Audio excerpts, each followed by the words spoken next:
Hello everyone, welcome to another episode of United We Stand। तो after defeating Luton Town in Premier League, Manchester United अभी Premier League में 4 back to back matches जीत चुके हैं, वो भी for the first time in this season, और उसी के साथ 7 मैचेस अनबीटन है इन ऑल कॉम्पिटिशंस। ये रिकॉर्ड तो सही है, लेकिन लुटन टाउन के साथ जो हम लोग मैच खेले वो बिल्कुल ही सही नहीं था। And if you are an United fan तो आपको कभी भी गेम देखते हुए हार्ट अटैक हो सकता है। There is a huge possibility, especially in these games where we played a pathetic football against a team like Luton. हाँ, इसमें आपको लुटन को भी क्रेडिट देना होगा कि चाहे वो टेबल में बहुत ही नीचे हो, relegation battle is on for them, लेकिन फिर भी Luton is not a easy place to go and win a game like that. लेकिन हम लोगों के पास वो मौका था जो कि मैनचेस्टर सिटी के पास नहीं था, लिवरपूल के पास नहीं था, आर्सेनल के पास नहीं था, या फिर चेल्सी के पास नहीं था।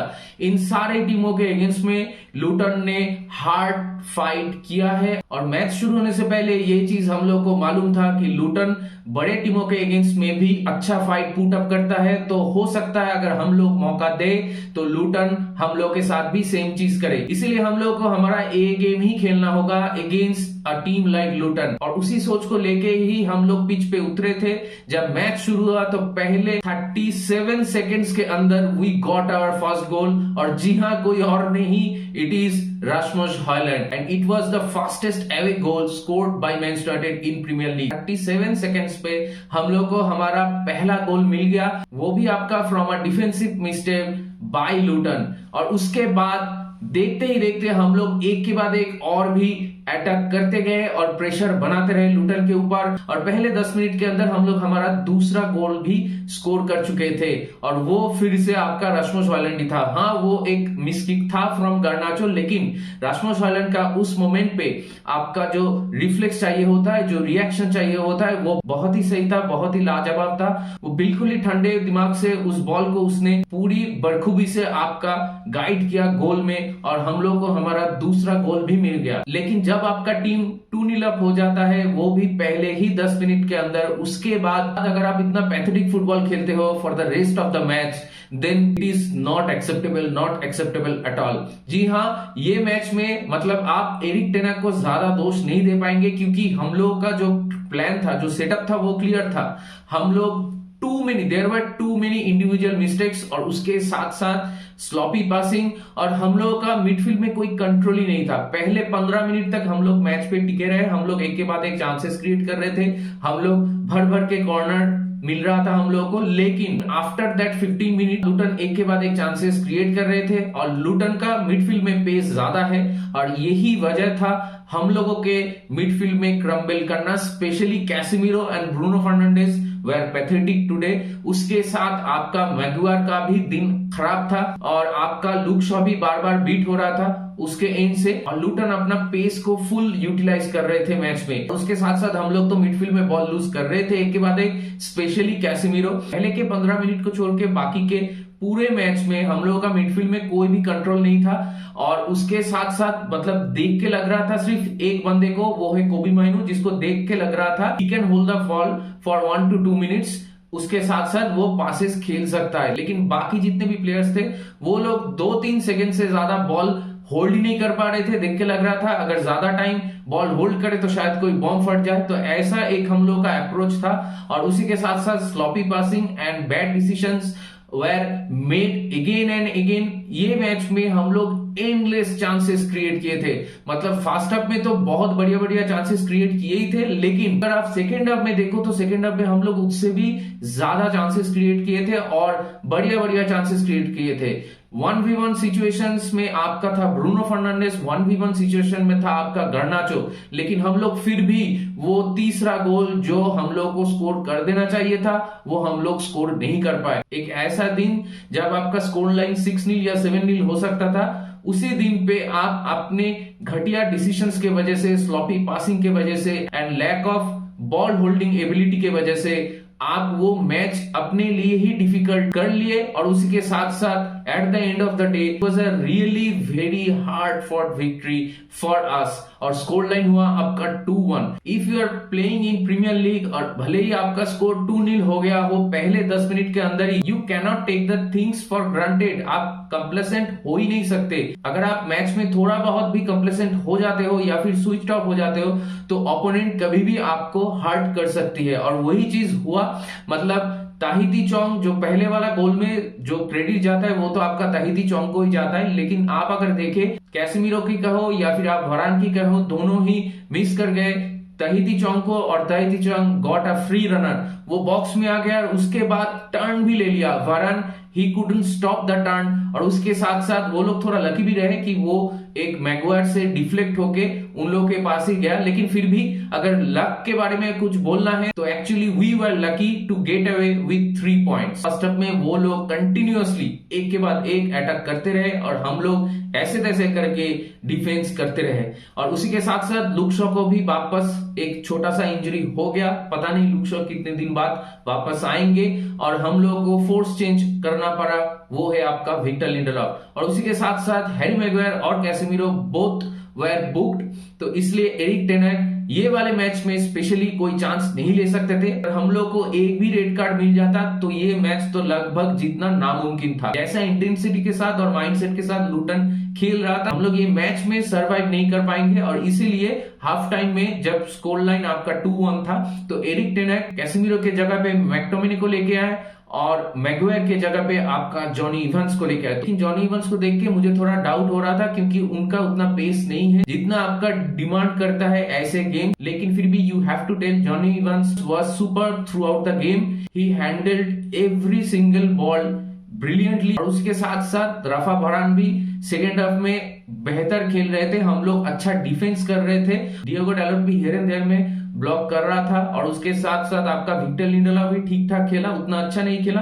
आई would say it was a decent performance, लेकिन फिर भी अगर मैच में आपका मिडफील्ड में कोई कंट्रोल नहीं होता है तो एक के बाद एक आपके ऊपर ओपोनेंट अटैक करेंगे और आपको वो प्रेशर एब्जॉर्ब करना होगा। भले ही आप अच्छा डिफेंड कर रहे हो लेकिन फिर भी बैक ऑफ द माइंड हमेशा ये चीज चलता रहेगा थ्रू आउट द मैच। अगर एक ही गोल का कुशन है आपके पास तो कभी भी ऐसे मैचेस में आप वो गोल कंसीड कर सकते हो और उसी के साथ साथ अगर हो सके तो मैच आप हार भी सकते हो। लेकिन फिर भी अगर ऐसे सिचुएशन से आपको बाहर निकलना है तो obviously the defence line will look forward for a third goal जो कि हम लोग इजीली स्कोर कर सकते थे। जैसे कि मैंने पहले बोला कि Bruno had a brilliant opportunity 1-1, वो भी एक बार नहीं 2-2 बार, और उसके साथ साथ गार्नाचो हैड मल्टीपल चांसेस। आपका राशफोर्ड भी बहुत सारे चांसेस वेस्ट किए और हॉयलैंड को भी एक अच्छा चांस मिला था लेकिन फिर भी उसने भी मिस कर दिया। तो मोटा मोटी अगर देखा जाए तो मिडफील्ड में भले ही हम लोग का कोई कंट्रोल नहीं था लेकिन फिर भी ओनाना को दाद देना होगा आपका, क्योंकि ओनाना का बॉल डिस्ट्रीब्यूशन इस मैच में बेहतर था। बहुत बार ऐसा हुआ कि ओनाना आपका डायरेक्ट एक लॉन्ग बॉल डिलीवरी किया सामने और गार्नाचो या फिर हॉयलैंड या फिर मैकटोमिने या फिर मार्कस राशफोर्ड इन लोगों को एक फ्री रन देने का मौका मिला, चांस बनाने का मौका मिला, लेकिन फिर भी हम लोग सारे चांसेस वेस्ट कर चुके थे। तो इसलिए बहुत बार ऐसा हुआ कि हम लोग उनके बॉक्स के सामने चले गए थे लेकिन we always lack that final ball, या फिर आप कह सकते हो कि वो एक एक्स्ट्रा पास वहां पे हम लोग को निकालना चाहिए था जहां से हम लोग वो गोल स्कोर कर सके। लेकिन हर वक्त हम लोग बैड ऑप्शन ही चूज किए या फिर इनडिसीजंस की वजह से हम लोग वो चांस मिस कर दिए। तो इसीलिए हम लोग कभी भी मैच पे वो तीसरा गोल स्कोर ही नहीं कर पाए। थ्रू आउट द मैच वो प्रेशर हम लोग के ऊपर हम लोग लेते चले गए कि कभी भी हम लोग सेकंड गोल कंसीड कर सकते हैं, लेकिन कैसे भी करके हम लोग वो सेकंड गोल कंसीड नहीं किए, थैंक्स टू आंद्रे ओनाना और उसके साथ साथ जॉनी इवांस को। जैसे कि मैंने पहले बोला, जॉनी इवांस को you have to give huge credit to Jonny Evans, और उसके साथ साथ you have to say Kobbie Mainoo was very good. Peter Schmeichel ने ऐसा एक कमेंट किया है कि कोबी माइनू को देख के लगता है कि वो 10 साल से प्रीमियर लीग खेल रहा है, तो बिल्कुल ही सही कहा है उसने। अगर कोबी माइनू वैसे नहीं खेलता, एट टाइम्स हम लोग बॉल लूज कर चुके थे, लेकिन फिर भी कोबी माइनू वहां पे रिकवरी कर रहा था और बॉल होल्ड करके आगे पासेस निकाल पा रहा था और हम लोग को वैसे खराब सिचुएशन से बाहर निकाल रहा था कोबी माइनू। तो इसीलिए कोबी माइनू का गेम भी बहुत बढ़िया था। अगर उसके बगल में कैसेमीरो जैसा परफॉर्मेंस डाला था अगेंस्ट वेस्ट हैम, वैसा अगर परफॉर्मेंस डालता है तो हम लोगों को पूरे गेम पे आपका मिडफील्ड में एक कंट्रोल होगा और उसके साथ साथ हम लोग वो फुटबॉल खेल सकते हैं जो कि एक्चुअल में एरिक टेन हाग खेलना चाहते हैं। लेकिन अगर मिडफील्ड में आपका कंट्रोल नहीं रहेगा और ऊपर से आप स्लॉपी पासिंग करोगे या फिर बेकार की फाउल करोगे, या फिर जब आपको मौका मिल रहा है बार बार लगातार ओपोनेंट के बॉक्स के सामने आपको बार बार मौका मिल रहा है लेकिन फिर भी आप गलत डिसीजंस ले रहे हो हर बार या फिर गलत पासेस चूज कर रहे हो, तो कैसे आप गोल स्कोर कर पाओगे ऐसे क्रंच मैचेस पे। लेकिन फिर भी ऐसे हो या वैसे हम लोग मैच जीत चुके और उसके साथ साथ क्रूशियल 3 पॉइंट्स वापस से हासिल कर चुके। देखिए हर एक पॉइंट इंपॉर्टेंट है, ये तो आप लोगों को बताने की कोई जरूरत ही नहीं है कि अगर आप टॉप 4 में ना पहुंचे तो अगर आपके पास चैंपियंस लीग फुटबॉल अगले साल ना हो तो आपके पास पैसा कम होगा और उसके साथ साथ जो समर ट्रांसफर है which will be a big transfer window for us, वो ट्रांसफर विंडो भी पोटेंशियली खराब हो सकता है। तो इसीलिए champions league spot is a must for Manchester United और उसके लिए आपका 3 पॉइंट जरूरी था, स्पेशली जब स्पर्स पॉइंट लूज कर चुका है और उसके साथ साथ न्यूकैसल ने भी पॉइंट लॉस किया है।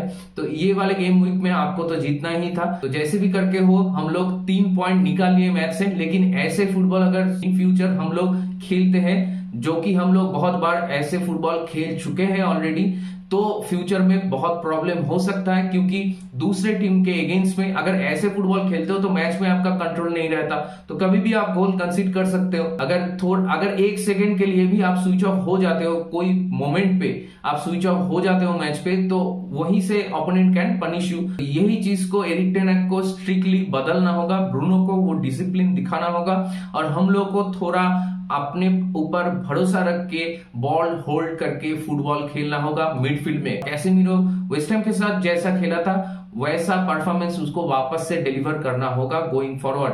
अदरवाइज जितने भी सारे अभी मैचेस आ रहे हैं एक्सेप्ट मैनचेस्टर सिटी वाला मैच, हम लोगों को हर मैच में ही 3 पॉइंट निकालना होगा अगर आपको टॉप 4 फिनिश करना है, जो कि बहुत ही इंपॉर्टेंट है। तो देखते हैं आगे जाके हम लोग कैसे खेलते हैं। मिडफील्ड में हम लोग क्या अपना जो होल्ड है वो बना पाते हैं या फिर वापस से मिडफील्ड में ऐसे ही घटिया खेलते हैं और मैच पे ऐसे ही टेंस सिचुएशंस हर बार क्रिएट करते हैं। आपका मैच में जो लास्ट 10 मिनट होता है उस पे इतना टेंशन क्रिएट कर लेते हैं। तो ओनली टाइम विल टेल कि अगला वाला मैच हम लोग कैसे खेलेंगे।